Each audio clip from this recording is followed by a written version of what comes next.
Imagine a desolate road where a spectral coach, pulled by headless horses, thunders through the night, its phantom passengers forever bound to their grim journey.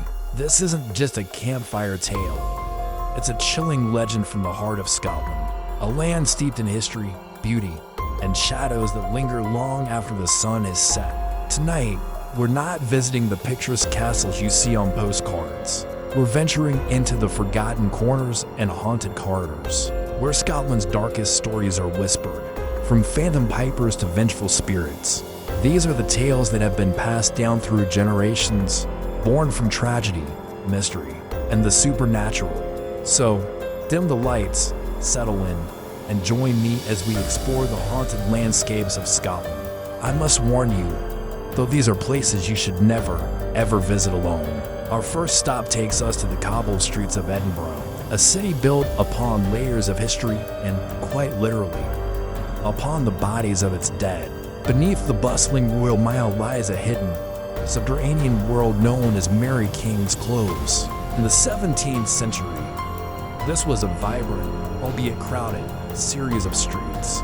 But when the bubonic plague swept through the city in 1645, the close was partially sealed off, entombing its residents in their suffering. It's said their spirits never left. Visitors today report a host of unexplained phenomena.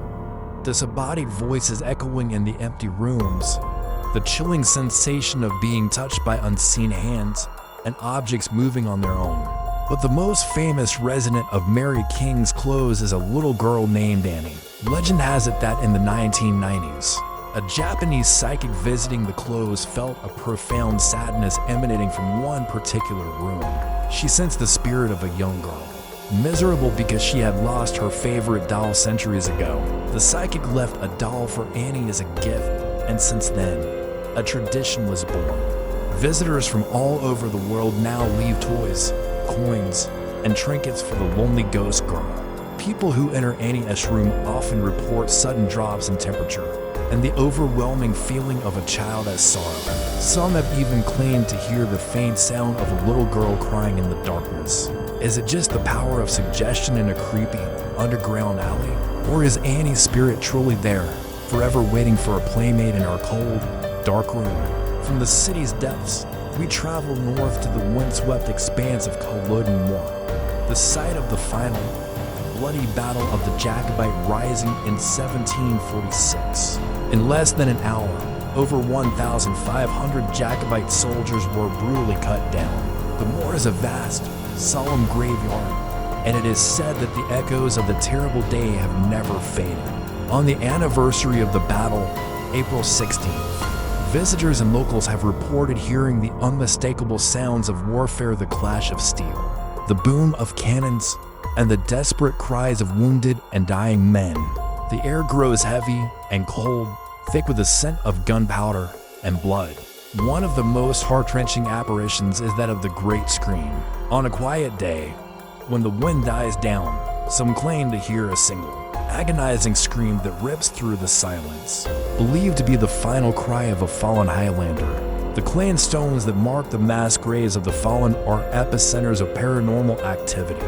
People often feel an intense sadness or anger when standing near them, and some have seen shadowy figures of tartan-clad warriors wandering the moor as if still searching for their lost comrades or a way to turn the tide of a battle lost centuries ago. Culloden is a place of profound sorrow, a stark reminder that some wounds are too deep for time to heal, and some souls are too tormented to find peace. Our journey now takes us to the majestic, yet menacing, Glamis Castle. This castle is a treasure trove of grim tales linked to royalty, betrayal, and dark pacts. It was the childhood home of the Queen Mother, but its history is far from a fairy tale. Its most infamous legend is that of the monster of Glamis. The story goes that in the 19th century, the heir to the earldom of Strathmore was born with horrific deformities. To avoid shame and scandal, the family faked the child's death and locked him away in a secret, hidden chamber within the castle's thick walls. For the rest of his unnaturally long life, the monstrous heir was said to have been cared for in secret, his existence known only to the reigning earl and his most trusted servant.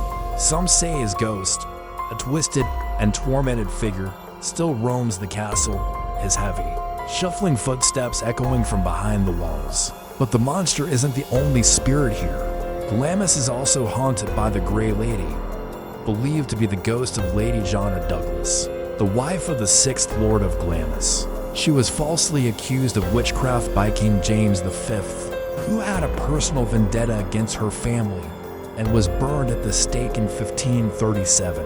Her sorrowful spirit is often seen drifting through the castle's clock tower and the family chapel, leaving a trail of gray mist in her wake. She never speaks, but her presence is said to be one of overwhelming grief and injustice. Another tormented soul is Earl Beardy, a 15th century nobleman who was a notorious gambler and drinker. Legend says that on a Sunday, he demanded a game of cards, but no one would play with him on the Sabbath. In a rage, he declared he would play with the devil himself. At that moment, a tall, dark stranger appeared and joined him for a game. The stranger was, of course, the devil. Earl Beardy lost his soul, and he is now doomed to play cards in a secret room for all eternity. His curses and shouts still heard by staff and visitors late at night. Glamis Castle isn't just a building, it's a prison for souls trapped by tragedy and their own dark deeds. Next, we dare to tread upon the grounds of St. Andrew's Cathedral, once the largest and most magnificent church in Scotland. It now stands as a hauntingly beautiful ruin. Its dramatic downfall during the Scottish Reformation in the 16th century left it abandoned, and its graveyard became a place of eerie local legends. The most prominent ghost is the White Lady. She is believed to be a noble woman who was buried alive within the cathedral walls, and her ethereal, glowing form is seen gliding among the ancient tombstones, often near the haunted tower. She carries a book and is said to be searching for her lost love or, in some versions of the tale, guarding a hidden treasure. Many who have seen her describe an overwhelming sense of peace, but others are struck with a sudden, paralyzing fear. There is also the Phantom Monk, a more menacing presence, who is seen walking through the ruined archways, his face hidden within the dark cowl of his robe. Unlike the gentle White Lady, his appearance is often considered a bad omen, but perhaps the most unsettling story is that of the Phantom Funeral Procession. On stormy nights, locals have reported seeing a line of ghostly figures carrying a coffin, moving silently through the graveyard towards the sea. They are said to be the spirits of those who were lost in shipwrecks off the coast, forever reenacting their final journey. The combination of ruined religious grandeur and the restless spirits of the dead makes St. Andrew's Cathedral a place where the veil between worlds feels unnervingly thin. Our final tale comes from the Isle of Skye, a place of breathtaking natural beauty and ancient folklore. Here, nestled among the jagged peaks and misty glens, stands Dunvegan Castle, the oldest continuously inhabited castle in Scotland and the ancestral home of the Clan MacLeod. For over 800 years, this castle has guarded the clan's most prized possession, the fairy flag. This tattered piece of silk is said to have been a gift from the fairies, imbued with magical powers. Legend says it can be unfurled 3 times in moments of great peril to summon a fairy army. To save the clan, it has been used twice, once to win a desperate battle and another time to cure a plague that was devastating the clan's cattle. With one use remaining, it is guarded jealousy. But with such magic comes a price. The castle is haunted by the sorrowful sound of a phantom piper. The story tells of a MacLeod chieftain who, against her father's wishes, fell in love with a fairy prince. She was granted 1 year and a day with him in the fairy realm. When she returned, she found that centuries had passed in the mortal world. Heartbroken, she vanished, but the music of the pipes she played for her lost love can still be heard echoing from a place known as the Fairy Tower. It's a sad, beautiful melody that drifts on the wind, a timeless lament for a love lost between 2 worlds. Staff and visitors have heard the music, but the source can never be found.